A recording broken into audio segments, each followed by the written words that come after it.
荣耀归于天父，在地上归给他所喜悦的人。我们一起来领受上帝的恩典，将天敞开，将天敞开，你的荣耀降下来，将天敞开，你的同在降下来，将天敞开，你的荣耀降下来。万国赞叹你，你是荣耀君王，天上地下合一敬拜，欢呼耶稣基督圣洁羔羊，荣耀归于你，天上地下在永恒里敬拜，哈利路亚，哈利路亚。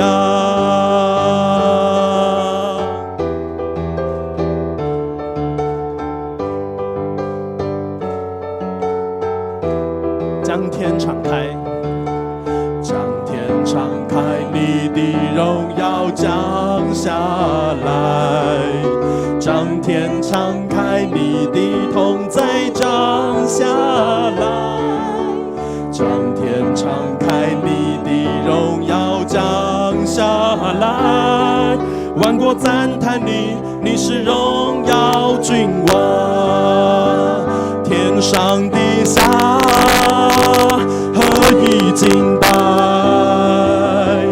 欢呼耶稣基督圣洁羔羊，荣耀归于你，天上地下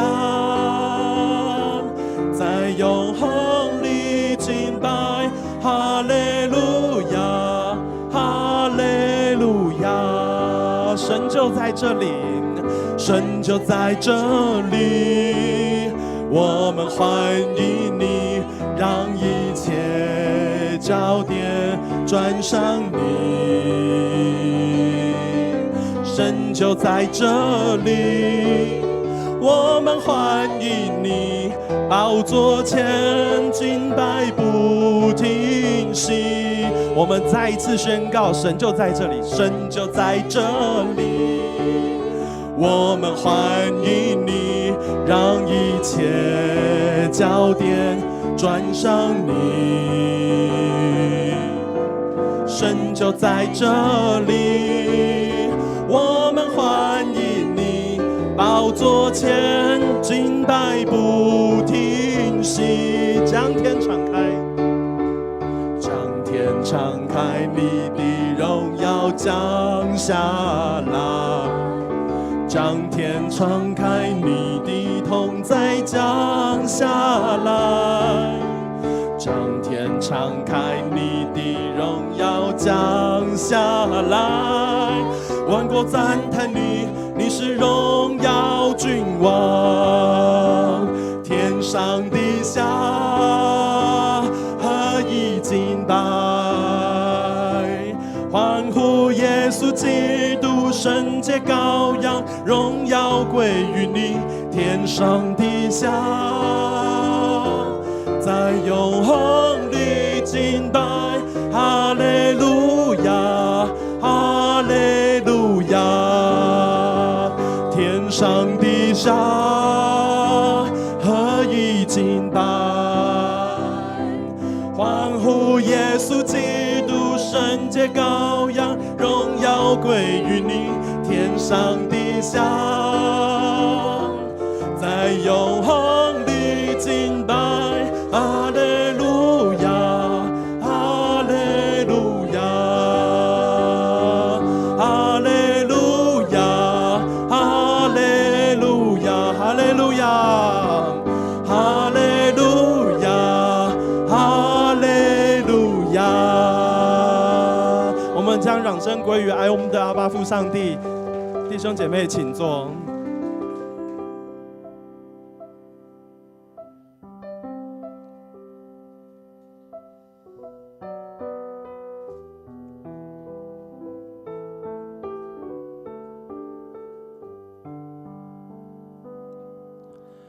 你流出宝血，洗净我污秽，将我的生命赎回。你为了我的罪牺牲永不悔，显明你极大恩惠。我深深体会你爱的宝贵，献上自己永追随。或伤心或气馁，或胜利或死别，愿刚强壮胆，永远不后退。哦，你爱永不变，从今直到永远，深深浇灌我心田。或天旋或地转，经沧海里桑田，都不能叫我与你爱隔绝。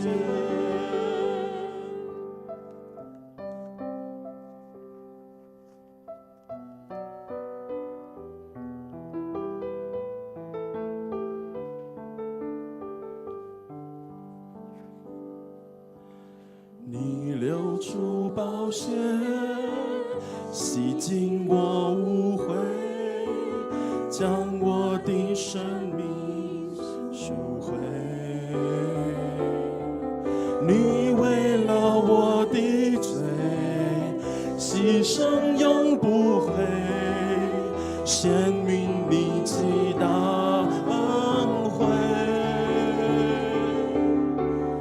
我深深体会你爱的宝贵，献上自己永追随。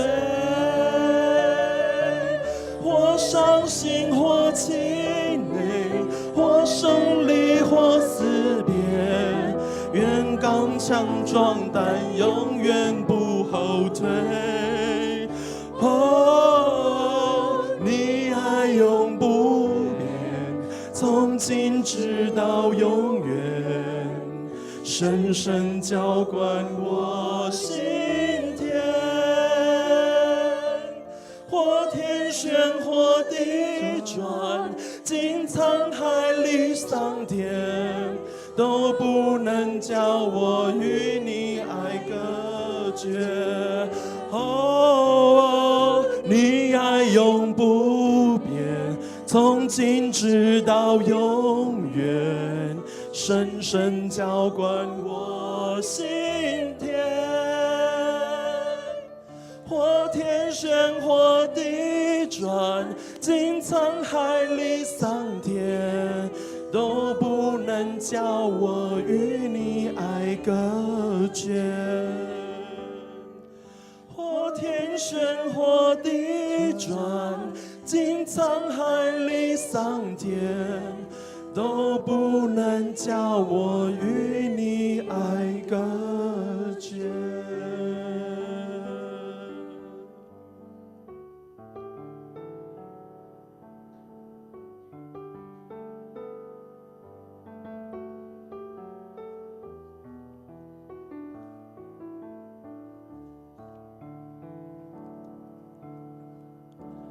主慈爱的圣灵，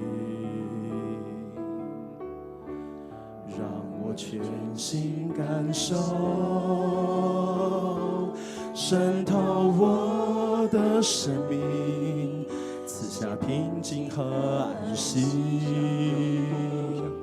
你是我心的满足。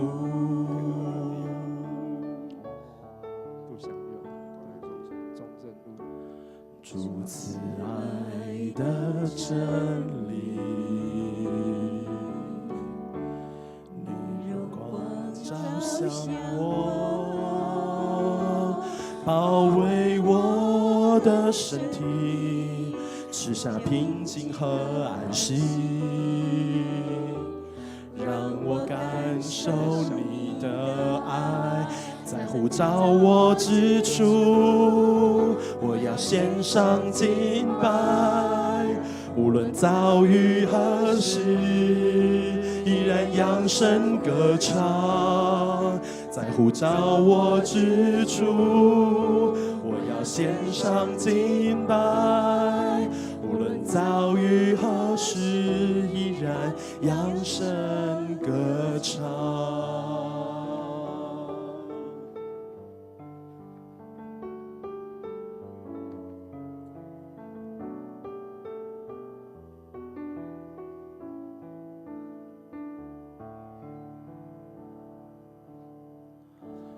主自由的胜利，让我全心感受，渗透我的生命，赐下平静和安息。你是我心的满足。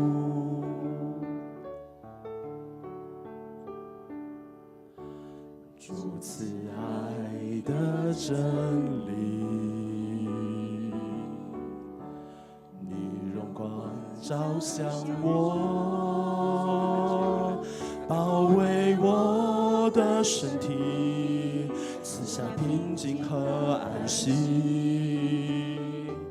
让我感受你的爱，在呼召我之处。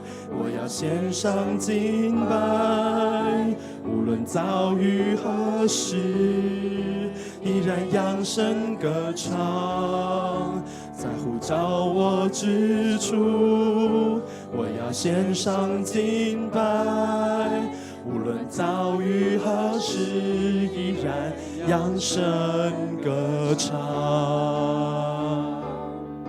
在我心中是成为我道路，或者是成为我生命，就在这地献上敬拜。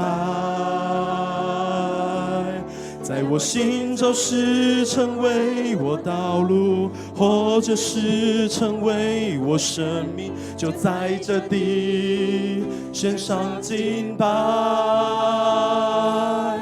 在我心中是成为我道路，或者是成为我生命，就在这地献上敬拜。在我心中是成为我道路，或者是成为我生命，就在这地献上敬拜。在呼召我之处，我要献上敬拜。无论遭遇何时，依然扬声歌唱。在呼召我之处，我要献上敬拜。无论遭遇何时，依然扬声歌唱。在呼召我之处，我要献上敬拜。无论遭遇何时，依然扬声歌唱。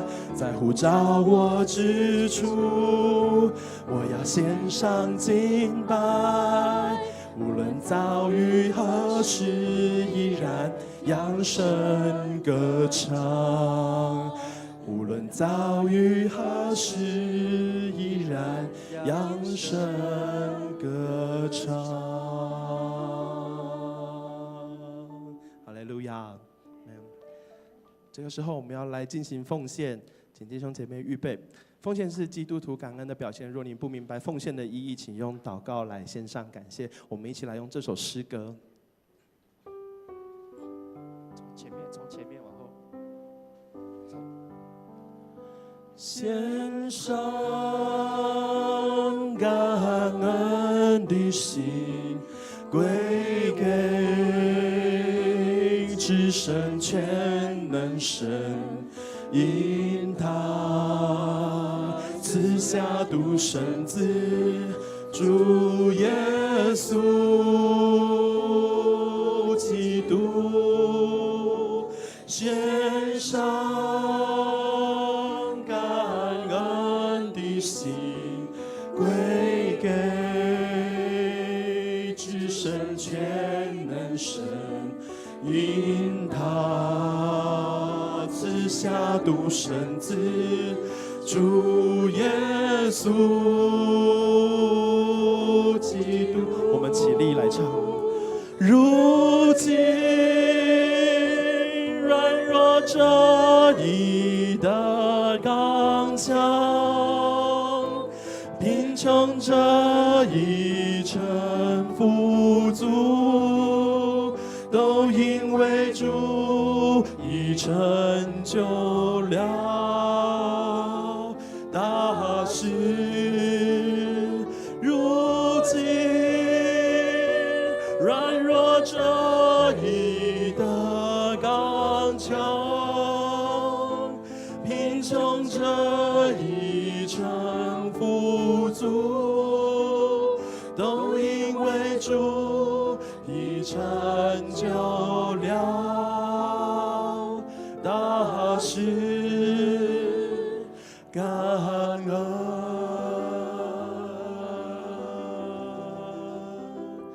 感恩，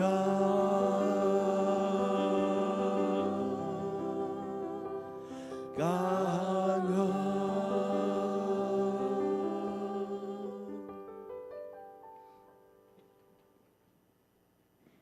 亲爱的天父上帝，感谢你在我们行走的时成为我们的道路，活着时成为我们的生命。感谢你使我们奔跑却不困倦，行走却不疲乏。感谢你把你的恩典、你的救恩给我们做盾牌，帮助保护着我们。感谢你照亮我们的心，使我们能感受你的爱。感谢你毫无条件的爱，医治了我们受伤的身心灵。感谢你创造了我们，我们要用心灵和诚实来敬拜你。感谢你供应我们的日常所需，使我们在你里面有永远的盼望。在此献上我们的金钱，作为圣工所用，愿主你来悦纳。我们这样祷告，都是奉主耶稣基督的名求。阿们。请坐。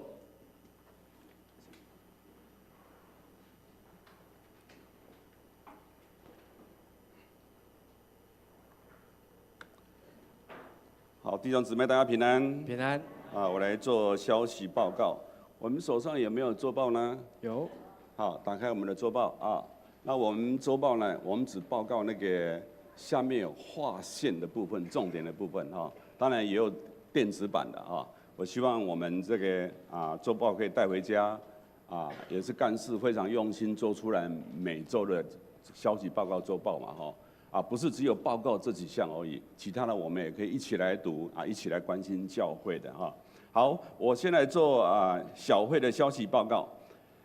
8月2号礼拜五7点，我们要在隔壁的49号501教室要召开小会。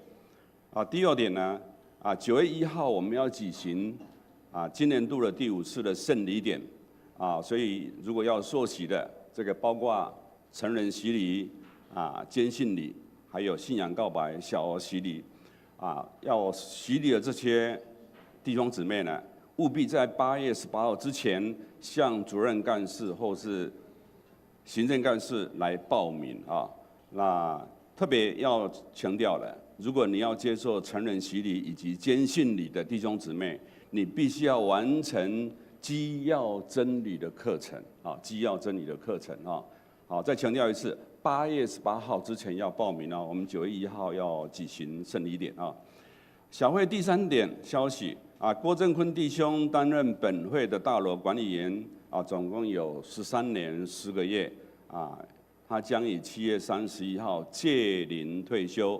我们要感谢郭弟兄过去的辛劳郭弟兄虽然没有在我们现场，对不对？但是我们还是一样的，给他掌声，感谢他，好不好？谢谢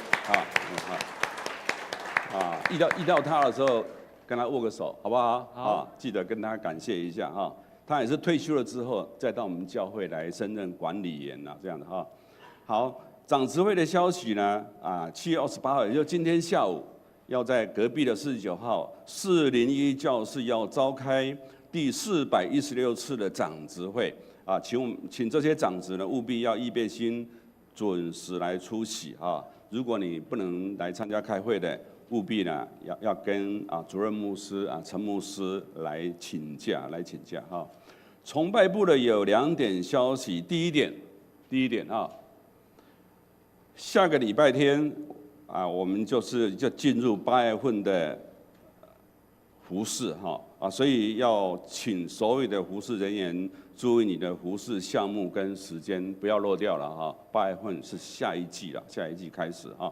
第二点呢，8月4号，也就是下个礼拜哈是青年主日，我们要合并一场10点在新堂33号2楼这个地方只有一场礼拜，下个礼拜10点开始会记得10点下个礼拜10点开始只有一场礼拜，请各位会友注意时间同时在这边补充报告也是庆祝什么庆祝88节父亲节所以如果下个礼拜现场来出席的父亲节都会有一份礼物记得当日出席的爸爸才有礼物还有8月4号也是8月份的庆生会了所以8月4号当天出席的生日的人员也会另外给一份小礼物，所以你是爸爸的话，又是当天生日的话，就有几份礼物？2份礼物，我就是了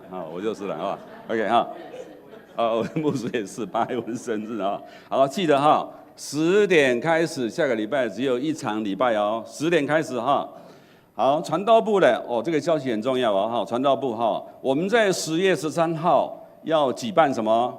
嘉南教会社教59周年的户外礼拜，这个行程要到真理大学，在哪边？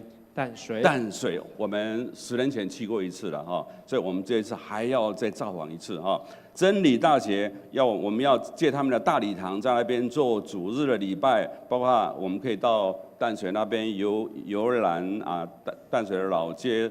渔人码头有1日游甚至我们可以去参观马街的纪念文物馆，非常有意义的，到那边所以记得10月13号什么时候开始报名？报名费多少钱呢？来，我们看一下1日游之后呢，傍晚我们要回到桃园大园乡那个老船长餐厅，在那边聚餐，我们一定要有10部游览车，10部游览车，这样子的话就多少人？400，我们一定是要500个人嘛，对吧？一定500个人所以老船长餐厅有去过老船长餐厅的人举手。那边餐厅是很大的上个礼拜我才去吃过一次那不错我们要回到那边晚餐再回到教会所以报名费呢，每一个人多少钱呢？400元不占车位者免费，你若是囡仔破的自己报不占车位就免费了不占车位的话，那应该也不会占餐位嘛，对不对所以就免费了即日起呢，跟谁来报名？小组长为单位，跟小组长来报名，开始受理报名，到几月几号截止？9月1号，欢迎兄姐踊跃报名参加。我们不分会友还是会友，你的家人都可以带来，好不好？好，有早鸟优惠价多少钱？400块，所以还是400块，对不对但是要记得了不要额满了就没办法了没办法OK 好，9月1号截止报名，跟谁报名？再强调一次，小组长报名如果你说我不参加修周边你就去跟行政干事还是跟主任干事报名，好不好OK 好。那另外今天在隔壁我们每月有一次的那个嘉南健康关怀咨询活动我们这个是每月一次了我们有教会自己医生的团队亲自在那边咨询这是免费的10点半到11点半，所以你在这边礼拜结束去的话来不及了下次呢你就要做台语的第1场礼拜结束了就可以参加了，对不对这个每个月有一次那是10点半到11点半的时间所以这个让我们参考哈。好，社区事工的消息，社区事工哈，7月31号这个礼拜三哈，10点半到12点有一个社区讲座，这个主题哦，我也是很好奇的哈。大家看到拥抱任性。不任性的亲子关系，哇，这个题目很深奥啊！哎，大家可以上网哦，也可以上周报，好看看我们背面周报怎么写哈。应该透过那个什么 Google Meet 可以上课啊，可以上课哈。礼拜三10点半到12点哈。好我们接着来介绍今天的嘉宾哈，好。我们今天现场来了一位帅哥哈，是杜祥卫弟兄，来，我们请他站起来，我们欢迎，大声用力，鼓掌欢迎他哈，叫杜祥佑啊，他是住在中正路哈，请坐哈，好，请坐哈，中正路，他原来是有先到台一场，后来发觉台一场那边听无赶快又赶过来华一场。我问伊讲谁带你来教会的？谁给你介绍？他说没有人介绍他，他是透过我们分单张的时候会友他遇到我们会友分单张给他，他来看到自己感动来哈。所以我们再次掌声欢迎哈，非常欢迎来参加我们的教会的聚会哈，非常欢迎非常欢迎哈。好接着我们要来读今天的经句。还有一位伟光要介绍。伟还有光就顾不来伟光就顾不来哈，来廖伟光，好来我们来点掌声，好，还有谁就顾不来不？因为我这边是只有1单子来报告哈，好就顾不来，我们都给他欢迎了，好不好哈？不要忘记了哈，一定要每个礼拜都来哈，好，我们接着来读今天的经句，好不好？好。我们一起来读好不好？读2次哦，《历代志上》16章35节，一起来。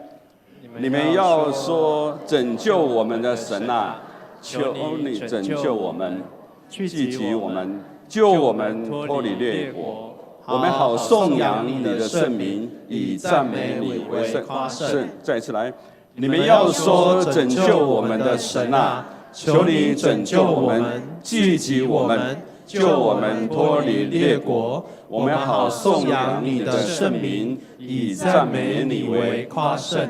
历代志上16章35节。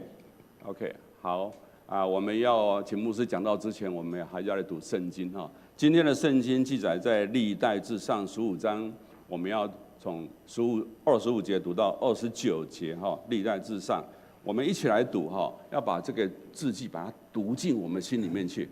待会牧师讲到的时候，我们就会更了解牧师在回应圣经里面的内容。来，我们一起来读，不用太快，好不好？来25节，来。大卫王和以色列的长老们以及军队的将领们都到俄别以东的家去运约柜，他们举行隆重的典礼。他们献上7头公牛和7只绵羊做牲祭，为要保证上帝会帮助抬约柜的利未人。大卫穿着一件麻纱的长袍，歌咏队和他们的队长基拿利亚以及抬约柜的利未人也都穿着麻纱的长袍。大卫还穿上以弗得。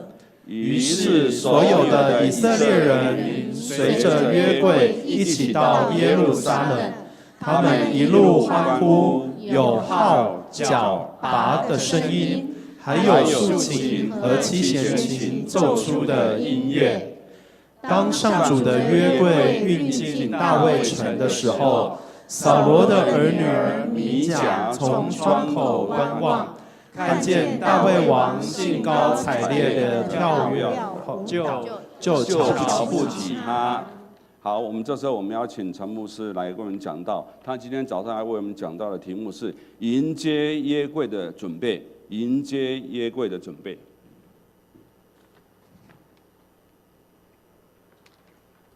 各位弟兄姐妹，大家平安。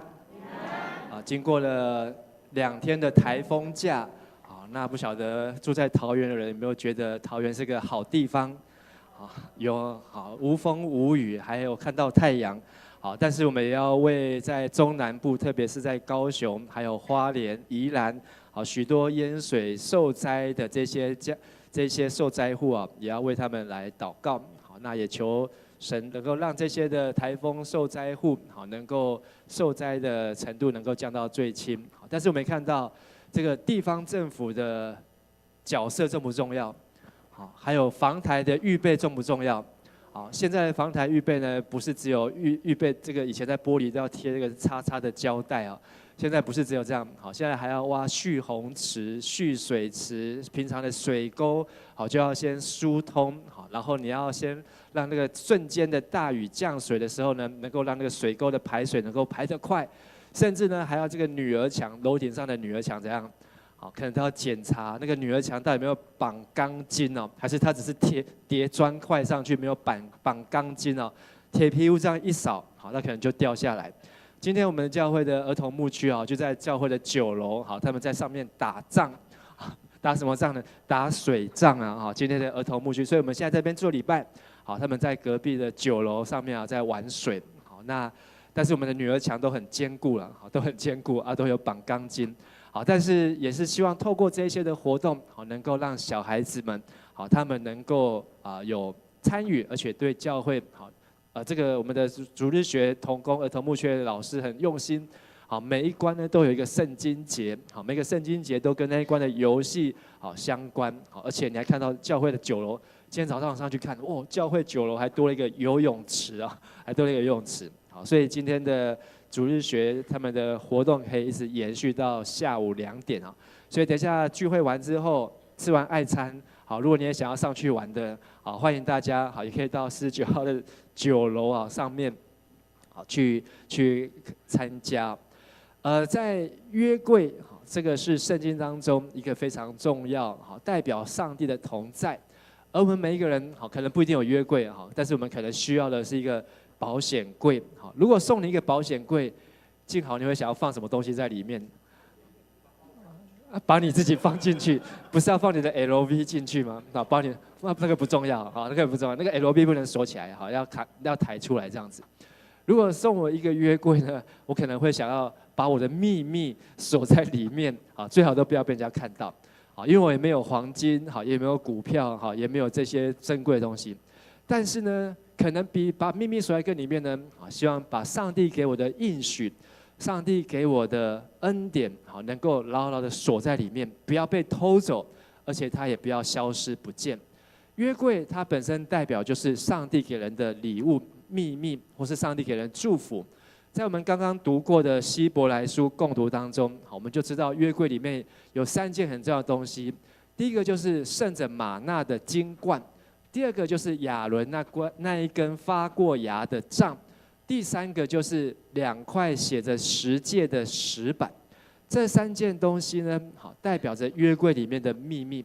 可是，在旧约当中，没有人知道，好，甚至读完整个旧约，都没有人知道那里面到底藏了什么东西，只有摩西知道。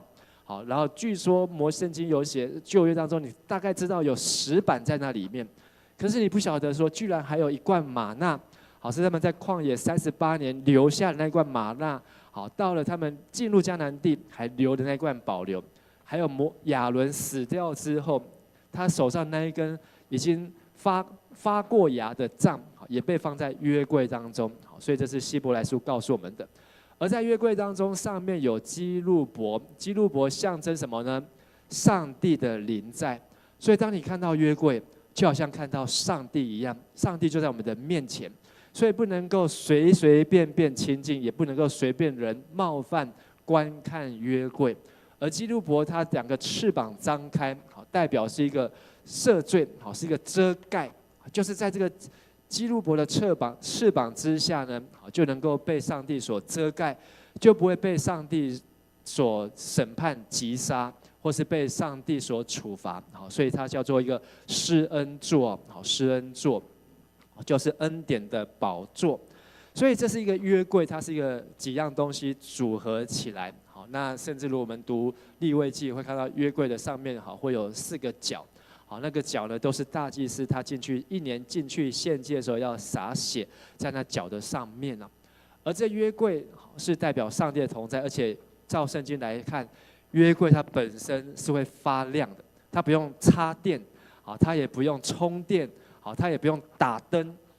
约柜它自己本身就有上帝的荣光，好，那个荣光是从里面发出来的，所以它像太阳一样，好，月亮还是折射的才有月亮会发光，但它像是阳光一样，好，里面会发亮。怎么发亮？是上帝的荣光，好，而这一些都是亲眼见过，好，或是服侍过的，他们所见证约柜，好，他自己发出的荣光。因为在会幕当中，好，没有灯，只有灯台。灯台是在圣所，至圣所的约柜是没有灯，但是这个上帝的灵在呢，却在撒母耳记上的时候，就是撒母耳的老师这个利亚，好，以利担任这个大祭司的时候呢，约柜被非利士人给掳走了，所以非利士人掳走之后呢，哇，他们把耶和华上帝的约柜抢走。所以他们就很开心，带到非利士人的神明的庙，就是大衮神的庙。这个大衮神呢，就是巴力的爸爸，他就是掌管一切的农业，好，所有的生产，好，能够六畜兴旺，五谷丰收，好，就是非利士人相信是这位大衮神在掌管这一切。结果他就把约柜放在大衮神的脚前哦，好，脚前，然后意思就是说，叫耶和华上帝来膜拜。来敬拜这位大衮神，就隔天这些非利士人一进去大衮庙的时候，发现那个大衮神像怎么样倒下来，而且就拜在约柜的前面，好，趴在约柜的前面。哇，这些非利士人好，他们呢很震惊，可是他们不信邪，怎么样把他们神像扶起来，然后重新钉好、绑好，而且牢牢的绑紧。又过了一个晚上，隔天来看。结果大衮神像这次怎么样？不仅倒下来，还倒在门槛上面。好，门槛上面，然后他的大衮神的头就被门槛切断，还有他的2只手也被门槛切断。没有手、没有头的大衮神一样趴在这个约柜的前面啊！哇，这下把这些非利士人吓傻了。所以他们从示罗抢来的约柜，送到了以便以谢。到了以便以谢这地方，大衮神头都没有了，所以他们不敢把它留在这边，也不敢送回去，丢给他们的兄弟的城镇，好，送到了亚实突。就送到亚实突去之后呢，亚实突的人，全城的人，圣经说他们都怎么样？长了痔疮啊，痔疮长在哪里？长在屁股里面，整个城的人呢都没有办法走路啊。大家一夜之间，好，得了痔疮，亚实突的人哀哀叫，又把这个约柜怎么样，送到以革伦旁边的以革伦。这下呢，换以革伦的人怎么样，也长了痔疮啊，也长了痔疮，大家也哀哀叫。好，所以这都是记载在撒母耳记上好第5章的地方。而这些人就说啊，这个约柜不能放在这边，不能放在这边，我们要赶快把它送回去。可是不知道怎么样送。所以他们就想出一个方法，说我们呢可以找2只母牛，这2只母牛呢，好，其实刚刚生完小牛，好，生完小牛的母牛呢是脾气非常不好，因为它要保护它的小牛，而且这2只母牛是从来没有拉过车，拉过车的牛呢，好，一定它就有经验，好，会听话，知道怎么拉车。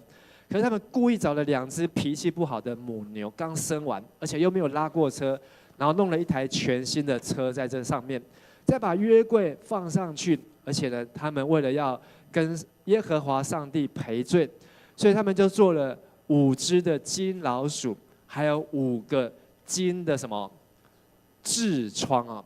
所以你看到右边是金老鼠，左边是金痔疮，哇，这个痔疮呢，不是我们想象的那种。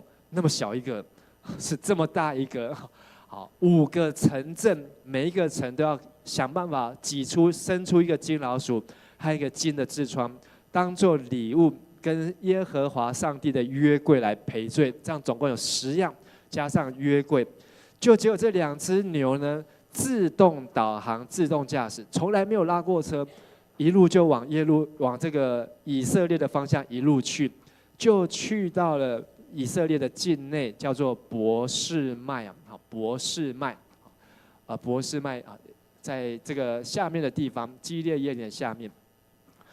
伯示麦的这些以色列人呢，他们一看到上帝的约柜回来了，哇，每个都非常的开心，好，他们就庆祝。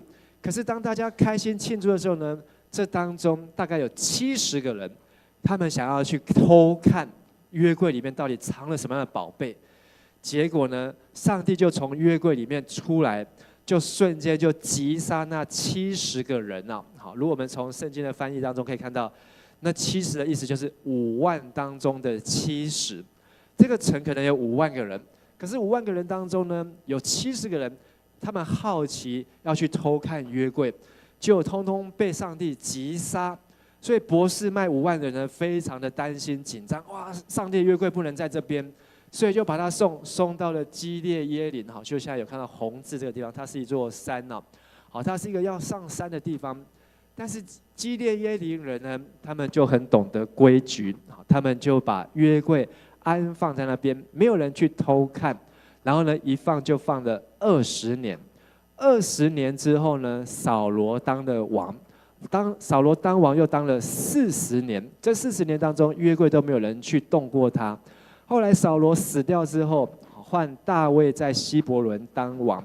大卫在希伯伦当王当了7年半，后来他被大家拱出来做以色列的王。所以前面讲的20加上40再加上7.5，这样总共几年？好，很好，你们的数学很快。67年的时间，约柜都没有人去服侍，约柜都没有人去过问，但是都一直停留在这个山上，基列耶琳。为什么要把字颠倒过来呢？好，因为你这样方向比较正确。基列耶琳的右边就是耶路撒冷，左边就是海边的平原，好，就跟我们左边的地图是一样。所以大概可以想象，好，约柜就安安静静在那边将近70年的时间呢。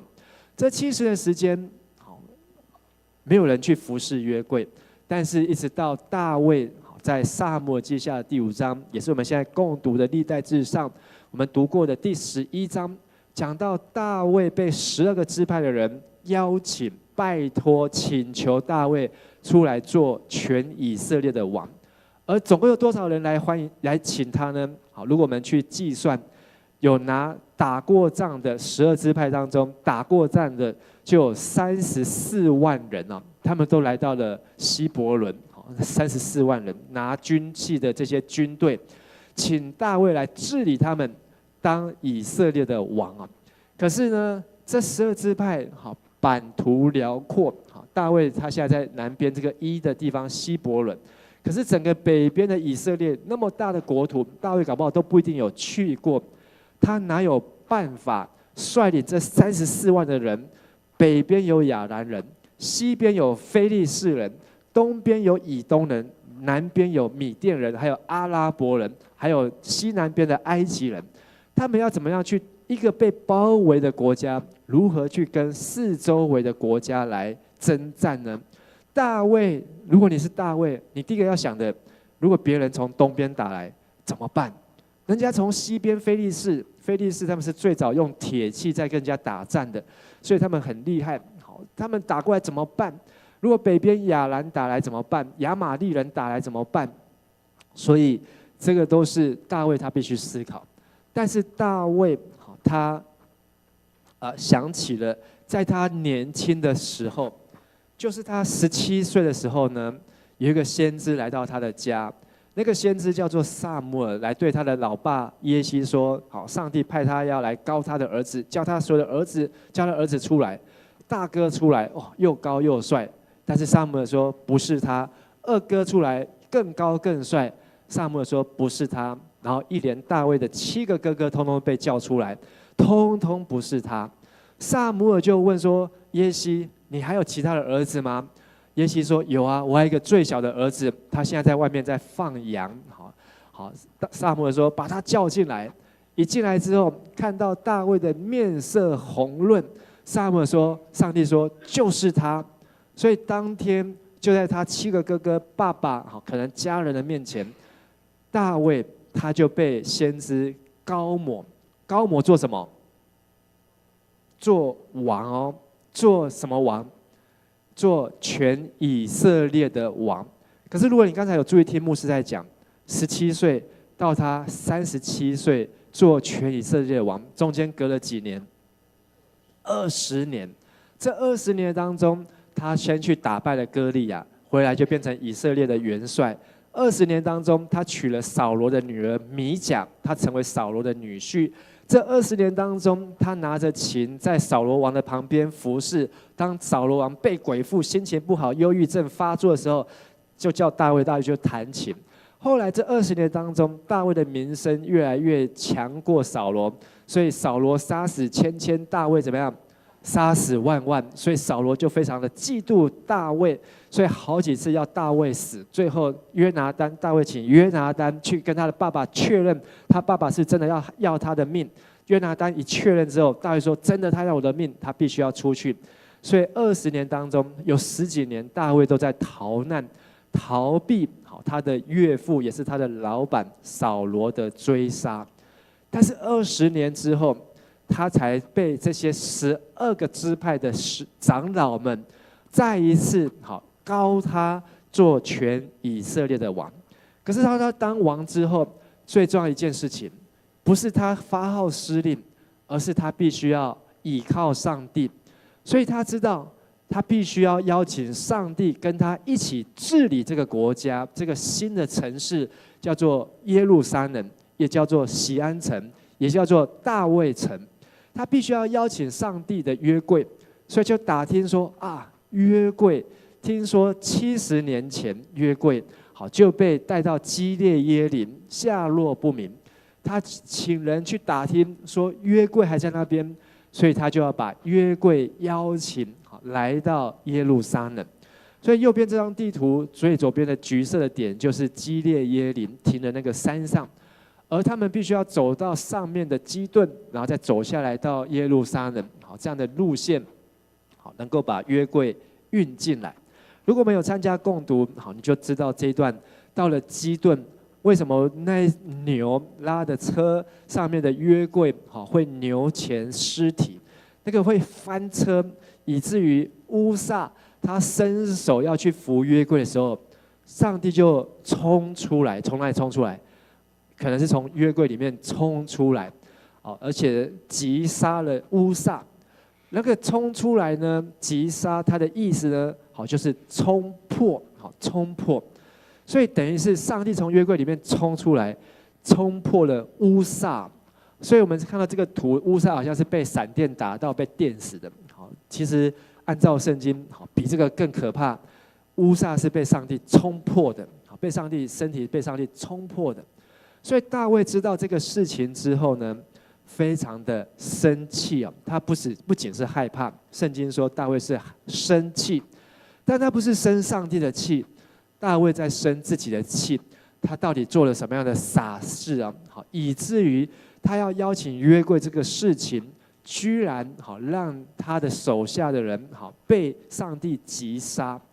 所以3个月之后，这个约柜的在那一天没有去到耶路撒冷，反而从基顿倒退走，还穿过了基列耶琳，到了非利士的加特的境内加特的地方，放在一个人的家。刚才我们圣经读的叫做什么东？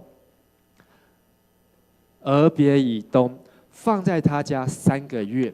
这3个月当中呢，发生了很神奇的事情，不晓得什么事情，圣经没有说。只有说上帝祝福俄别以东，而且这个祝福是很不寻常的祝福，连大卫在耶路撒冷都听见怎么可能？所以呢，大卫重新燃起，一定要把约柜运到耶路撒冷，一定要约柜在大卫城当中，要来压阵，要来治理这个国家。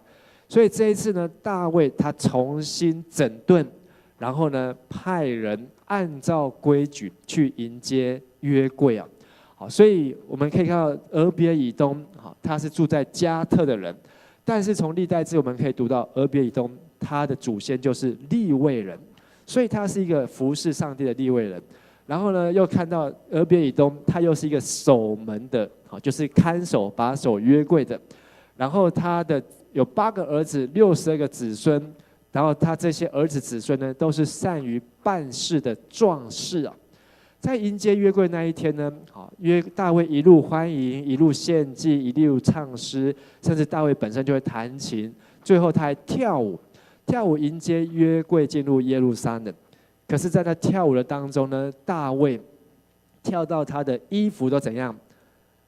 都掉了，衣衫不整，衣服都掉了。所以回家之后呢，被他的老婆嘲笑，也是我们刚才圣经所读的。可是为了这件事情，大卫这成为大卫当中一生当中不是一个丢脸的事情，而是大卫一生当中一个很重要的关键，也是他治理这个国家很重要的关键，就是他要寻求上帝的同在，就是寻求约柜啊。当陈牧师在今年的1月接受教会的长老的邀请，说迦南教会现在没有牧师，你必须因为不愿意接受邀请来迦南教会。那时候呢，心中就有很多的考虑。但是我想说，迦南教会这么多的弟兄姐妹，而且现在牧师团队离开，然后又有好几个会友，46个会友离开，然后又有干事也离开。你去到这个教会呢，只有1位牧师，然后4个全职的，3个干事在办公室，然后2个干事，2个全职同工，一个是郑坤，一个就是打扫的清洁员。然后教会有这么多的小组聚会，有没有可能？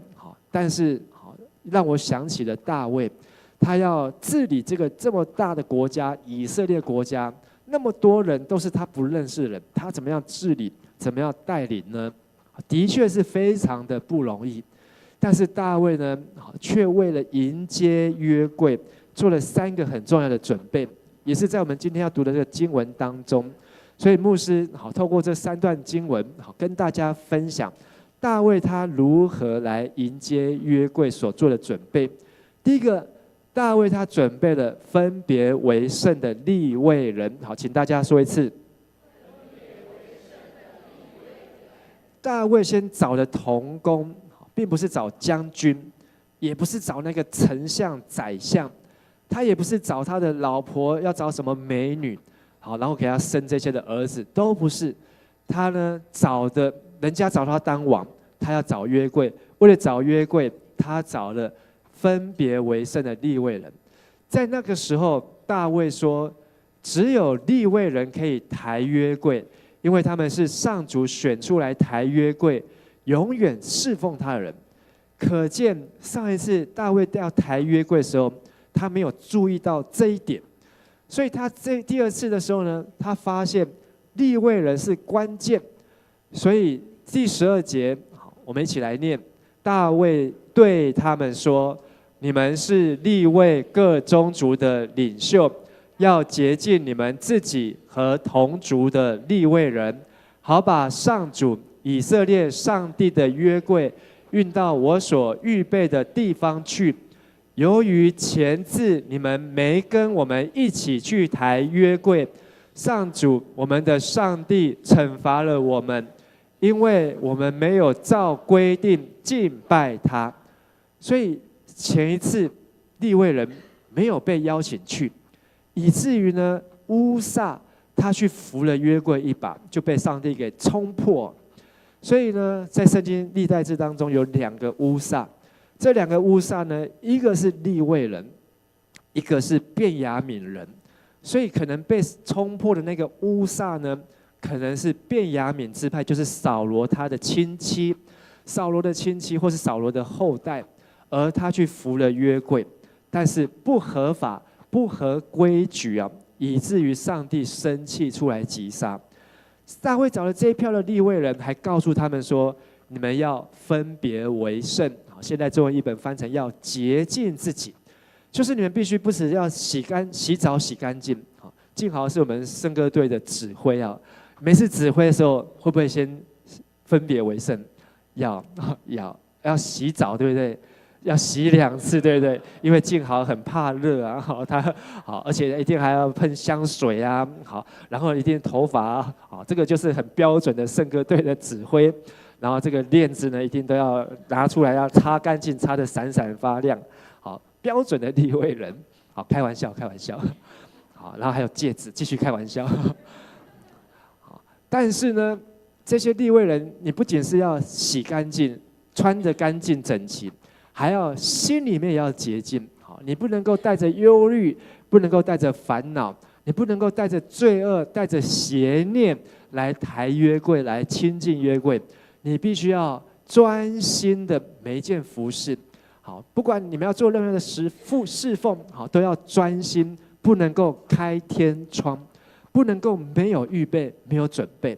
所以大卫就把这一群利未人找来，让他们知道他们的职责，让他们知道他们的工作，然后让他们能够做好去准备迎接约柜的工作。第二个，大卫预备了什么呢？大卫预备了大声歌颂的利未人，请大家大声说一次：大声歌颂的利未人。这些利未人要唱歌，还要弹琴啊。16节，大卫命令利未人的领袖们，还要派出许多的利未人来做什么？唱歌，还要呢用竖琴、饶拔、弹奏快乐的音乐。甚至这一段经文很长，然后列出他们的名字，每一个圣歌队、诗班、敬拜团的名字在上面，又选出这些人来弹高音的竖琴，配合铜拔，又选出弹低音的竖琴的利未人哦。所以他们不是只有唱歌，还要弹琴。家珍今天弹琴，好，那他只有一个人司琴，好，没有吉他，没有贝斯，没有鼓。一个人弹琴比较简单，还是要跟其他的乐器配合比较简单？问一下我们的指挥，一个人弹比较简单，还是要跟其他乐器配合比较简单？比较好混，比较好混。好，他突锤的时候有可以被盖过去，这个就是很有经验的指挥这样子。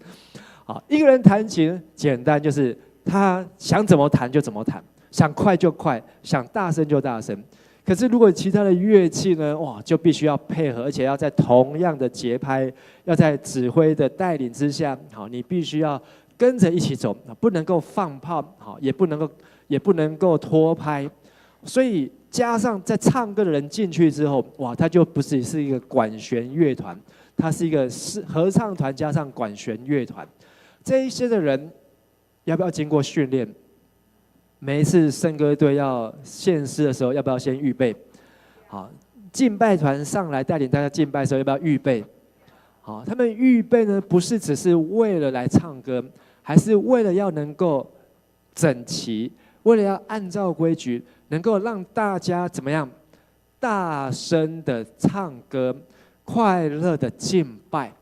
所以，一个好的敬拜，一个好的服事，就是能够让带领的人和被带领的人，就是会众弟兄姐妹，能够一起享受在这个诗歌、音乐和敬拜当中。所以大卫会不会临时找一些人来唱歌，或是临时找一些人来弹琴？如果要迎接约柜进来的时候，绝对不可能。他一定要先彩排，他一定要先练习，一定要先分部，一定要先分配好你唱什么部，你什么乐器。然后选什么歌，好，他不能够点歌，好，今天到这个约柜来到这边，好 ，YouTube 放下去，好，自动播放，好，那时候没有 YouTube， 大卫离我们3000年啊，3000年前，好，没有这些东西，好，甚至连 PPT 都没有，所以大家这些歌要怎么样？拿谱吗？还真的有谱哦，3000年前没有谱，好不好？他们所有的歌都是硬背、硬记。通通记在脑袋里面，所以拿乐器的人，他们都是硬记在里面。一首歌你要唱到会背下来、记下来，要唱多久？再来考一下我们的指挥。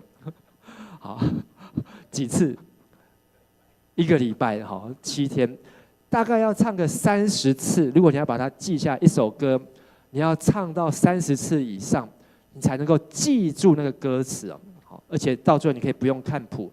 不用看，今天我们都很依赖我们的这个谱啊，所以我们都不太用我们的脑袋，我们都是靠眼睛在唱歌。可是他们是真的记下来、背下来，所以他们甚至可以闭着眼睛唱。就算谱被吹走了，就算 PPT 的荧幕消失了，都不会干扰、影响他们的侍奉、弹琴、他们的乐器。还有，如果你读现代中文译本，这段是我们今天晚上共读，就是明天要读的经文，你会看到里面至少有5种的乐器，5种以上的乐器，他们把它组合起来，所以比我们今天做礼拜的乐器还要丰富许多，丰富许多。而里面呢，还特别最后22节点了一个人，基拿尼亚对音乐有很高的造诣，所以被选出来领利未人的歌咏队哦。这个基拿尼亚呢，就可能很像我们的张敬豪，就像我们的敬豪，有很高的音乐的造诣，他要带领大家诗班做音乐服事。有的教会还有音乐总监甚至有音乐牧师，就是在统筹整个教会的音乐的服事，不是只有在一个诗班choir，可能还要在敬拜团、在司琴，可能在儿童诗班，可能在甚至呢在祷告会当中，甚至在会前礼拜，任何跟音乐有关的，叫做音乐总监他要掌管所有教会音乐的事情。所以呢，他必须要对乐器，他必须要对人，他必须要对所有敬拜的流程都要非常的详细、非常仔细。刚才我们前面提到那个约柜在很遥远的加特，快到非利士人的境内。这一次呢，要把它迎接过来，需要走这么长的路。可是大卫却是派利未人去迎接，然后呢，他又派了一群是门口守卫的利未人。我们一起说一次。门口守卫的利未人，第一种利未人是什么？分别为圣的利未人。第二种利未人是大声歌颂的利未人。第三种是门口守卫的利未人。而这一票的名单当中呢，一直出现3次谁？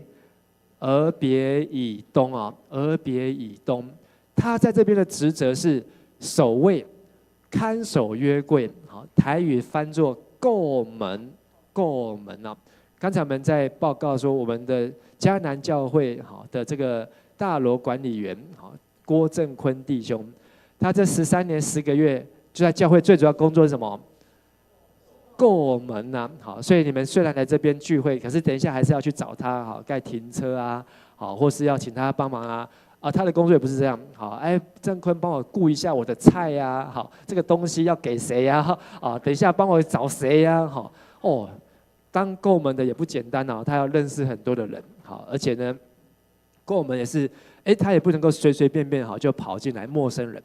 俄别以东他必须要做这些的事情，看守最主要不是管谁的菜在哪里最主要是要把约柜顾好。不能够人家冒冒失失的进去，或是破坏，或是去侵犯这个约柜的约柜在那个地方所以俄别以东是大卫在预备当中，他认识一个很重要的人，因为他听说约柜在俄别以东的家中只有3个月，可是却给他很大的祝福。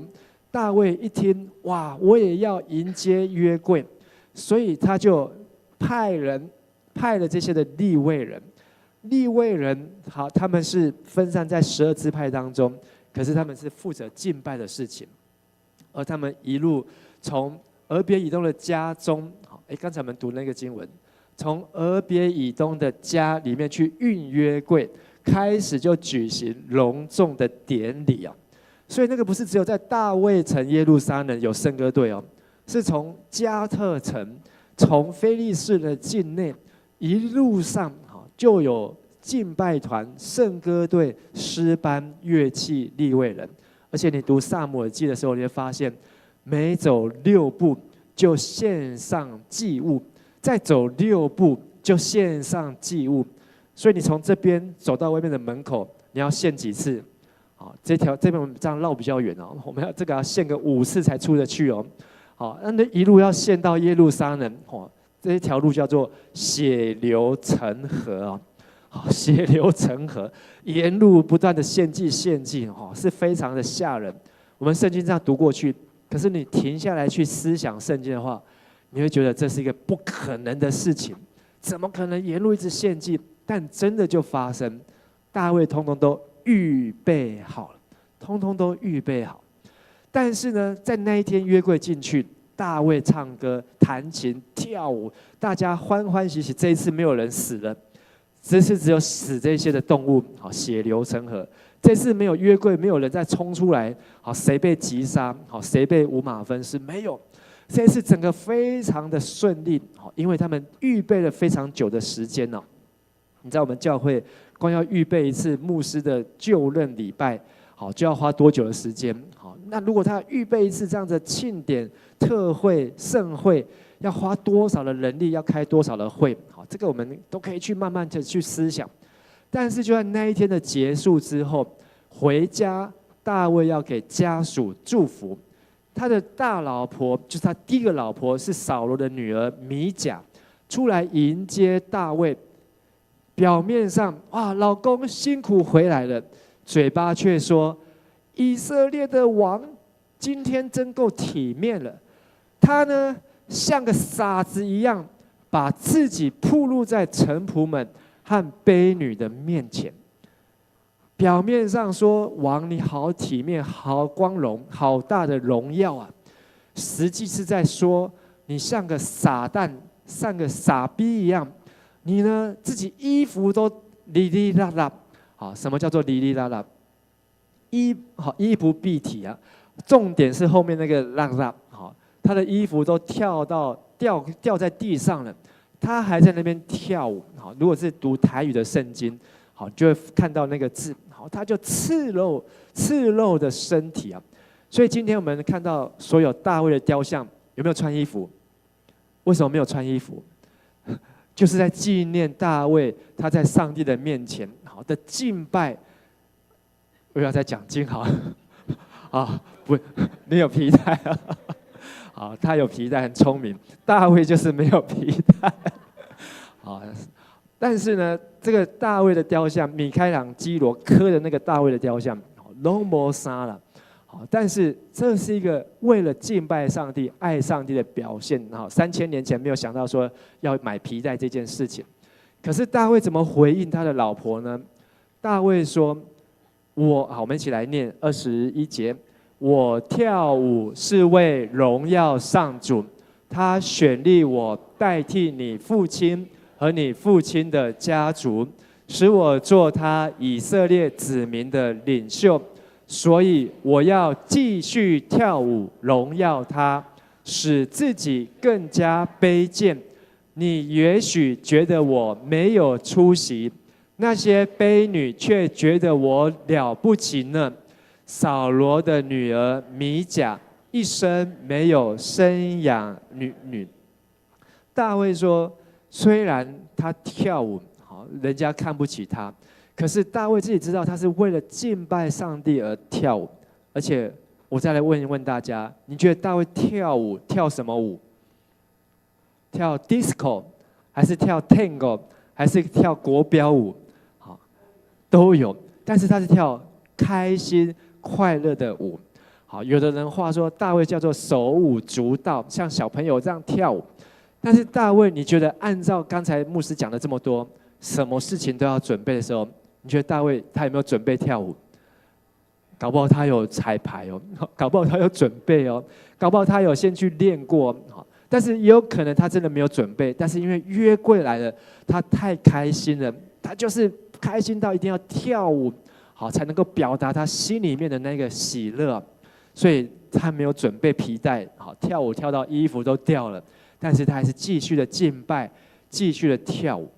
但是呢，他的老婆扫罗的女儿，扫罗当王也当了40年，可是大卫讲出一个事实啊，上帝让我代替你的爸爸当王啊，上帝不要他当王。虽然扫罗也做了40年，可是40年当中，好有20-30年以上，扫罗都是一个失败的王，他做的3件事情，好，我们在共读里面有分享3件事情，让上帝呢对他摇头，早早就说不要这个人当王。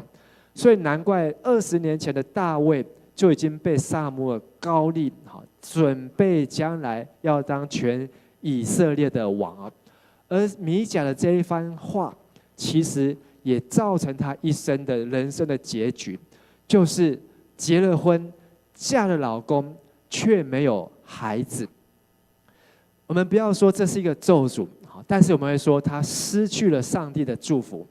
如果我们读历代志，大卫有19个儿子，19个儿子当中，所罗门王排行第10啊。好，大卫至少有6个老婆，好，他是跟赫人乌利亚的妻子拔示巴所生出来的。可是所罗门却接替大卫做王。这19个儿子当中，大老婆原配一个都没有，一个都没有他的份，以至于当米甲结束之后，圣经想要再讲他的故事，想要再说他的后裔后代，米甲就到此为止，到此为止就没有。可是另外一个俄别以东，俄别以东这个名字的意思叫做以东的仆人。这个名字真的取得有够奇怪，你会不会把你的儿子取作菲律宾的仆人？不可能啊！我台湾人呢，什么我的囝去做菲律宾的仆人？你会把你的女儿叫做印尼的安妮？会不会安妮？因为啊叫做玛利亚？不会嘛？以东，俄别以东，等于是去做人家的外籍看护，做人家的菲佣，好，是做人家的仆人呢。可是呢，俄别以东他是加特人。他出生在非利士，可是他却是在另外一边东边哦，以东在东边，东边好以扫的后代以东的仆人啊。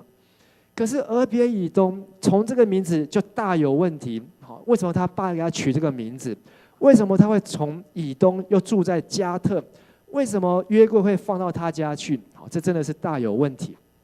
可是呢，历代志上好，这个我们要读到很后面26章，好，还要再10几天。俄别以东，上帝赐福给他，他有几个儿子？米甲有几个儿子？没有儿子。这里马上就有一个对照，一个是公主而且这个公主还嫁给了大卫，后来还成为了王后整个以色列的王后真的是按照含着金汤匙出生的。结果上帝没有祝福他，他没有儿女可以传承他的信仰。俄别以东是一个玛利亚，是一个菲佣，是一个看护，结果生了8个儿子，而且这8个儿子非常有可能就是约柜在他家中的时候蹦出来的。为什么要这样说呢？约柜在俄别以东的家中总共多久？3个月。只有3个月，这个约柜停留在俄别以东短短只有3个月。为什么只有3个月？为什么不是前面那个70年？因为在俄别以东的家中发生了很神奇的事情。这个神奇的事情让大卫在耶路撒冷都听见这样的消息。所以你今天读圣经的时候，你会看到大卫听见上帝怎么样赐福给俄别以东，他改变他的心意，他决定要再试一次把约柜邀请回来，因为上帝祝福俄别以东。而圣经里面看来看去，看来看去，上帝给俄别以东的祝福就在这一节。上帝赐福他8个儿子，8个儿子又生了儿子，最后算出来有62个名字。这62个名字呢，用这几句话来形容。好，圣经写的都是重要的人物，因为他们很能干，尤其最后2个人，这是儿子的儿子，最后2个特别能干。到底在能干什么？能干顾门吗？能干当菲佣吗？还是能干什么事情呢？后面说这62个人很能干，能胜任这工作。请问俄别以东做什么工作？前面讲的利未人的工作，分别为圣，大声唱歌，还有在上帝的门口守卫、看护、看门，这些事情，俄别以东做得很棒。上帝3个月内祝福他，让他呢好得到了这些的儿子，这些儿子呢又生了这些的孙子，加起来62个人。再问一下我们的指挥，如果你的诗班有62个人，圣歌队有62个人，会怎么样？唱得更好，好，至少哇就会有 tenor、bass、soprano、alto 分布可以分得更好。而且呢，还可以做很多的变化。好，当然我们现在诗班好也有一半了，也有30个人。如果我们再努力一点，好，这是另外30个人，不是才唱歌的，这30个人都会弹乐器的，不是只有一架钢琴，还能够有大提琴，还能够有长笛，还能够有 oboe， 还能够有小提琴。哇，这些人会怎么样？他们的呈现好，可能就会更棒。所以我们现在有给我们的圣歌队一个任务，今年我们的圣诞节12月20几号，22号吧。好，我们已经通过小会好去租了妇女馆，好在妇女馆好，让我们邀请我们的圣歌队好能够来设计好一个很重要的圣诞节的赞美的礼拜，不是只有看指挥穿得很帅很漂亮，好也不是只有诗情。而是希望我们的圣歌队员能够更齐全，而且能够有更多的乐器，能够像我们今天听到这段圣经一样，在那边把这样的准备来呈现，用半年的时间，现在是7月份到12月份，用半年的时间，能够来准备这一场的聚会礼物，来送给上帝。但是俄别以东，他跟他的儿子孙子，就是在做这样的事情，以至于他的名字被记在这边。今天我们刚才读过了金句，好，再请大家一起来读一次。要向他说：“上帝，我们的救主啊，求你拯救我们，求你从各国把我们领回来，好让我们感谢你，颂赞你的圣名。”你知道大卫当王的时候，虽然有34万个拿军器的人来效忠他，表示说就是你的，我们就是要跟你。可是那34万人，其实已经是减少，因为几年前呢，扫罗最后一役战败的时候，扫罗是死在战场上，他的国土瞬间就被非利士人抢走掳掠，很多人都被掳去，所以他们国力是倒退，是衰减的。可是大卫却是用约柜迎接约柜这件事情，重新来振作他的国家，重新让他的国家强盛。所以当大卫交接出去给所罗门的时候，这个国家没有任何的战争，因为没有人敢来打他们，而且每一年都有人送礼物送到所罗门的国家。送什么礼物？不是送咖啡，不是送饮料，送黄金哦，黄金。每一年有20万公斤的黄金送到以色列给所罗门。大家都是这是什么钱？保护费，保护费啊！每一个人都要来送礼物、送黄金，希望所罗门、以色列可以保护他们。20万有没有人去买黄金是用公斤的？头家买2公斤的黄金，头家讲你笑的哈，迄黄金是用钱呢，啊，8钱加1两，16两加1斤，哈，1斤嘛加0.6台斤呢，0.6公斤。但是所罗门那时候呢，黄金是用1年是几万公斤，安尼 Q， 所以他什么东西都是金的。好，我们继续读历代志下，会看到一句话：在所罗门的时代，银子不值钱。你这个项链是银的吗？不是啊。我儿子有个银的项链，我去买的时候，哇，还要3-5千块。但是呢，在所罗门时代，那个银项链免钱啊，不值钱，全部都是黄金，金嘛伤济啊。但是为什么以色列后来变这么强？就是因为大卫迎接约柜。为什么大卫迎接约柜？因为约柜代表上帝的同在。为什么约柜代表上帝的同在？因为里面有这3样东西。这3样东西，玛纳、亚伦发芽的杖，还有摩西的十诫石板。玛纳好代表生命的粮，就是上帝的话，所以耶稣说：“我是生命的粮，就是上帝的话。”亚伦发芽的杖，好代表上帝的生命。一个杖是树上砍下来，早就死掉了、干掉了、硬掉了，才能够当拐杖。可是上帝就让那根杖隔天早上发芽了，代表死里怎样复活？死里复活，连这个木头都复活了。第3个，那2个石板，就是他们摩西从西乃山上下来，这2块就是要带你们进入迦南地的路。从这10条诫命开始，到后面所有交代的事情，只要遵守，就可以走进迦南地的路。所以今天的约柜，就是耶稣所说的：“我就是道路，我就是真理，我就是生命。”所以这2块代表什么？马上讲完，马上忘记。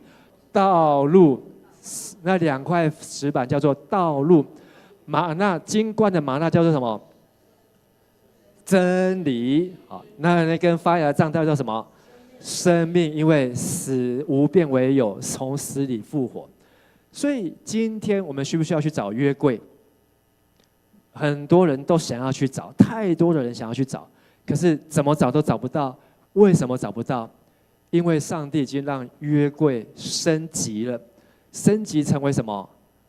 耶稣说：“我就是道路、真理、生命，若不借着我，就没有人能到施恩座，到上帝那里去。”所以今天耶稣基督他已经成为约柜，所以我们不用再去想念，或是再去找约柜到底藏在哪里。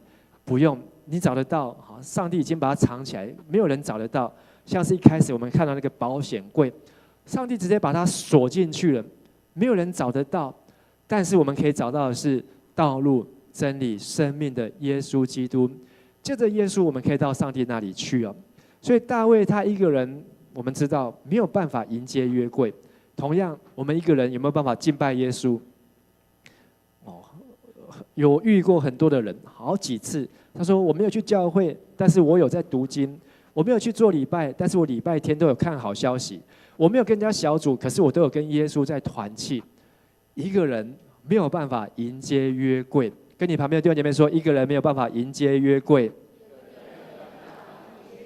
我们必须要有教会的生活，而约柜象征是救恩，所以我们要看重耶稣，就如同大卫看重约柜一样。大卫怎么样子迎接约柜，我们就要怎么样子的敬拜耶稣。所以我们每次敬拜耶稣，不是随随便便心血来潮，今天心情好，我就来去看一下耶稣。下礼拜心情不好，我就在家里面叫耶稣来看我。然后呢，我要唱歌，心情好的时候，耶稣感谢主、欧罗主、哈利路亚，心情坏，好，这个好累累，好，嘴巴闭起来，连唱都不想唱。耶稣不是让我们心情好坏决定要不要敬拜他。大卫好，他是为了迎接约柜，这样的尽心尽力的敬拜，我们也是要一样尽心尽力的敬拜。大卫的敬拜是从他17岁还是年轻青少年的时候敬拜，到他现在是37岁，约柜终于进来，他还是一样跟他年轻的时候一样的敬拜上帝。所以唔通想讲我年纪越来越大，我敬拜上帝要有一个长辈的样子。好，你不要想说我现在已经当阿公了，所以我现在敬拜上帝就要一个敬拜上帝阿公的样子。意思就是说我比耶稣还老，我比上帝还老，所以我可以坐着敬拜。如果今天大卫来这边做礼拜，大卫后来活到70岁，当我们说大卫说来台上说我们一起起来敬拜赞美上帝，你觉得大卫他会坐在轮椅上面，还是要站起来？而且他会不会拍手？他会不会想要弹琴？他唱到开心的时候会不会跳舞？好，他一定会想办法跳舞。上帝也会祝福给他，好，让他可以这样敬拜。所以，亲爱的弟兄姐妹，你今天如果可以弹琴的，你就要用你的琴来敬拜上帝。你今天会乐器的，你不要把说我这个乐器，我要成为国际的马友友第2，好，我要来赚钱，我要来发财。上帝给我们学乐器，是为了要来荣耀他、敬拜他、服侍他。当然，上帝也让你的乐器可以来赚钱，可以满足你的口袋，但是更要满足上帝的心。今天如果你会唱歌，你可以唱歌，你就要大声唱歌，开心的唱歌，不要等到你老了，唱歌声音越来越小声了。这是传道书说的。传道书最后12章讲到，当我们年纪越来越老，好，那个罐子破裂，好，你那个精力都没有的时候，你想要来唱歌敬拜的时候，你连举手都举不了，你连拍手都拍不了，你的一生就这样就过去了。你的一生就这样像米甲一样，米甲在那个有史以来最荣耀的时刻，他没有出来拍手，他在楼上的窗户在那边看人家游行，看热闹，他看不懂，所以他就人生就这样过去了。在你可以服侍上帝、敬拜上帝的时候，好好的服侍，我相信上帝他也要使用我们的敬拜，使用我们的歌声，所以不要把耶稣基督的荣耀看为卑贱，即便耶稣基督甚至比俄别以东还卑贱，但是上帝也让他的卑贱成为一个极大的荣耀。亲爱的弟兄姐妹，上帝呼召你，呼召我成为利未人，阿们吗？利未人3件事情分别为圣，第2件事情大声唱歌，第3件事情门口要守卫。你不能够离开上帝的家。俄别以东那3个月当中，他没有离开，看守上帝的家，上帝的约柜。分别为圣，大声歌颂，看守上帝的家，这是上帝给我们的呼召，是上帝给我们的祝福的管道。当你做得好的时候，上帝就祝福你，让你有很能干的儿子，就算没有儿子，有很能干的同伴，让你所传的福音能够结果实，30倍、60倍、100倍。俄别以东是60倍，60倍。相信的人就会蒙福。我们一起起立，我们用这首诗歌来敬拜我们的上帝。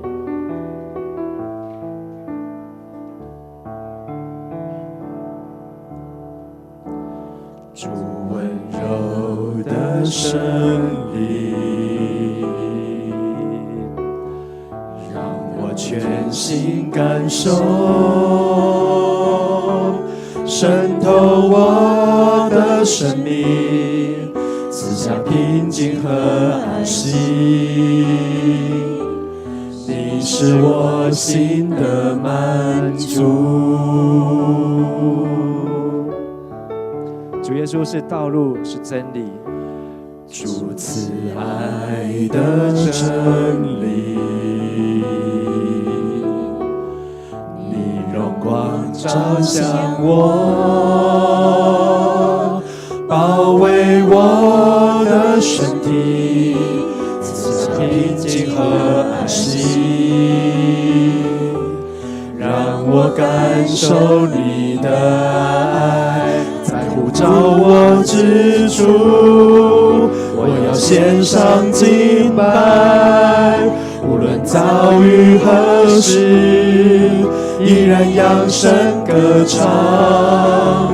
在呼召我之处，我要献上敬拜，无论遭遇何事，依然扬声歌唱。我们在唱一次的时候，我邀请你像大卫一样的来敬拜约柜，敬拜耶稣基督。主温柔的圣灵，用我们的心来感受主耶稣的同在，让我全心感受，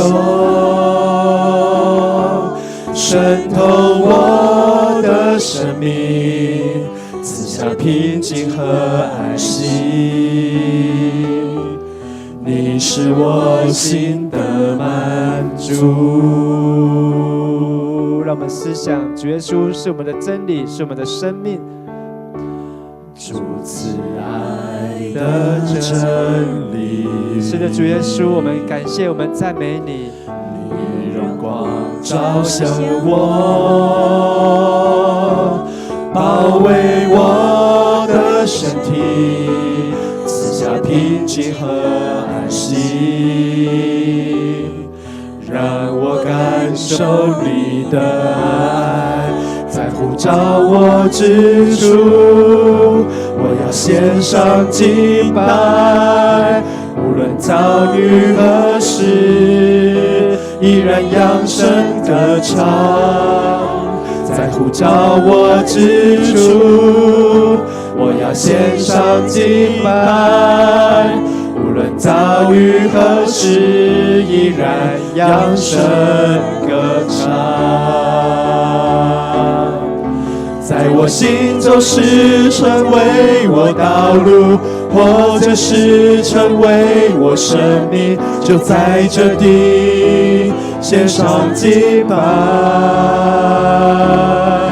在我心中是成为我道路，或者是成为我生命，就在这地献上敬拜。不论年轻，不论年老，主我都要敬拜。在我心中是成为我道路，或者是成为我生命，就在这地献上敬拜。在我心中是成为我道路，或者是成为我生命，就在这地献上敬拜。在呼召我之处，我要献上敬拜，无论遭遇何事，依然扬声歌唱。在呼召我之处，我要献上敬拜，无论遭遇何事，依然扬声歌唱。我要邀请我们一起来祷告，跟神祷告说：主啊，帮助我成为一个利未人；主啊，帮助我成为一个分别为圣的利未人；帮助我是一个大声唱歌，是个用乐器、用歌声、用手、用口、用跳舞来敬拜赞美你的儿女。让我能够如同大卫一般的欢喜，看见主耶稣的约柜，看见耶稣基督就在我们的面前，就在我们当中。我们一起同声开口来祷告。亲爱的主耶稣，我们赞美你。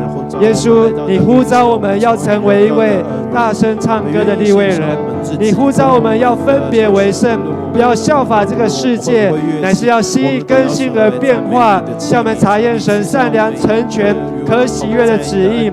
求你使用我们，让每一天能够在主的面前分别为圣，把自己的心思意念，把自己的家庭分别为圣，也让我们能够在上帝的殿、上帝的院宇住一日，胜过在世上的千日。让我们能够住在上帝的殿宇当中，因为你用油膏了我们的头，使我们的福杯满溢，使我们一生一世都要住在耶和华的殿中，直到永远。亲爱的天父上帝，我们向你献上感谢，在今天再一次透过大卫的故事，透过历代志对我们说话。虽然这是一卷不容易读的书，虽然这是一卷看起来很无聊的书，但是上帝，你要使我们在上帝的话语当中谨守警醒，顺服就蒙福。我们多么愿意像俄别以东一样，虽然我们不一定要有8个儿子，但是我们希望我们能够结出8个属灵的果子。我们希望我们能够结出是30倍、60倍、100倍的产业，上帝的祝福。我们希望迦南教会的会友能够结实累累，让我们这一代为下一代来预备，让我们这一代为着将来来准备，让我们现在暑假就为着冬天的圣诞节来准备，让我们每一次要来参加主日礼拜，每一次要来服侍，每一次要上台的时候，我们都是预备好的，我们都是有准备的，而不是像乌撒一样随随便便不明不白就失去自己的祝福。不是像米甲一样，把荣耀的事情当作卑贱的事情，看走眼，以至于失去上帝永远的祝福。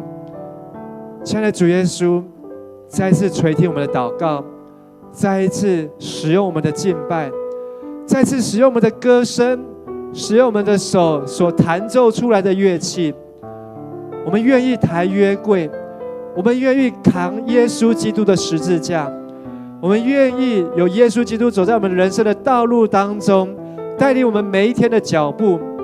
不论前面有多大的困难，不论前面是耶利哥城，当我们抬着约柜行走，欢呼吹角，当时间到了，当我们大声呼喊的时候，耶利哥城就要倒塌下来，耶利哥城就要从里面向外面倒塌下来，我们就要得地为业，我们就要得到上帝所赏赐属灵的产业，还有那流奶与蜜的迦南地。愿主耶稣你对我们所说的话成为我们的帮助，更成为我们的祝福。愿主耶稣基督的恩惠、天父上帝的慈爱、圣灵的帮助与感动与你们众弟兄姐妹同在，使你们成为一位分别为圣，并且大声敬拜，并且成为一位看守神的殿蒙福的儿女，从今时直到永永远远。阿们。让我们拍掌，把最大的荣耀来归给耶稣。哈利路亚，哈利路亚，哈利路亚，阿门，哈利路亚，阿门。大声拍手，把荣耀归给耶稣。哈利路亚。我们最后来用这首诗歌来回应。你爱永不变，从今直到永远，深深浇灌我心田。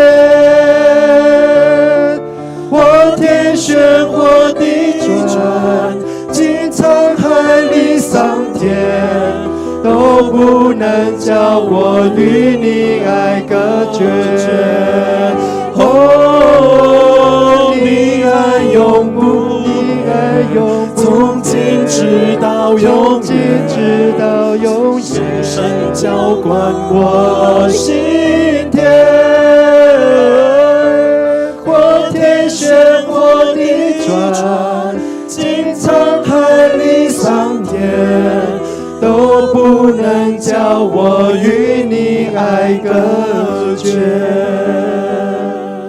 或天旋或地转，经沧海里桑田，都不能叫我与你爱隔绝。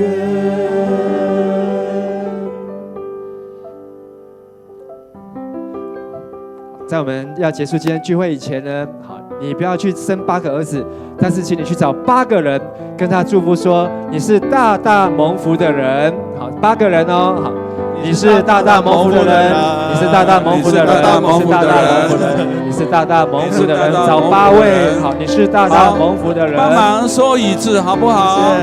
啊，帮我们收椅子哦，帮忙同工收椅子。对，好，谢谢。来，啊，请大家帮忙收椅子。